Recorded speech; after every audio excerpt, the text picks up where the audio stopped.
Hello everyone, আসসালামু আলাইকুম। সবাই কেমন আছেন?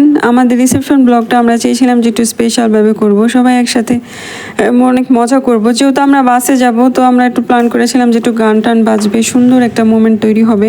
আমাদের বাড়ি পঞ্চবটি ধর্মগঞ্জ, তো আপনারা ইতিমধ্যে বুঝে গেছেন যে পঞ্চবটি রাস্তাটা কি সুন্দর একটা রাস্তা। পঞ্চবটি রাস্তা এক মোড় থেকে আরেক মোড় যেতে মাশাআল্লাহ 1 ঘন্টা সময় লাগে। আমাদের সাথে এর ব্যতিক্রম কিছু হয়নি। আমাদের পঞ্চবটি থেকে ড্যামরা যেতে মাত্র 4 ঘন্টা সময় লেগেছে। এই ভোগান্তির শেষ নেই। তারপরও কিছু করার নেই, যারা রেগুলার সার্ভাইভ করে তারা জানে কেমন লাগে।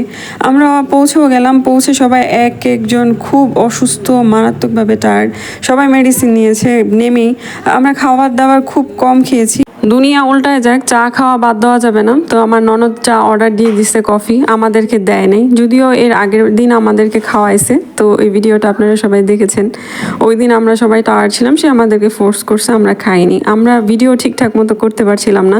আমাদের বাড়িতে 3টা পার্টি আছে, একটা হচ্ছে আওয়ামী লীগ, আরেকটা হচ্ছে বিএনপি, আরেকটা হচ্ছে জাতীয় পার্টি। আমরা বিএনপি, আমাদের বিপরীত দল আওয়ামী লীগ। আরেকটা দল আছে আপনার জাতীয় পার্টি, ওটা সময় মতো মানে যেই দলে পাওয়ার থেকে ওই দলেই অংশগ্রহণ করে। মাশাআল্লাহ, আমরা একসাথে সবাই চলে গেছে, আমরা বসেছিলাম, ঠিকঠাক মতো পিকচার তুলতে পারছিলাম না, তারপরও চেষ্টা করছিলাম। যেহেতু আমাদের যাওয়ার সময় হয়ে গেছে, তো আমার কলিজা জাস্ট চিপ দিয়ে ধরেছে, কারণ এখনই আবার ভোগান্তি শুরু।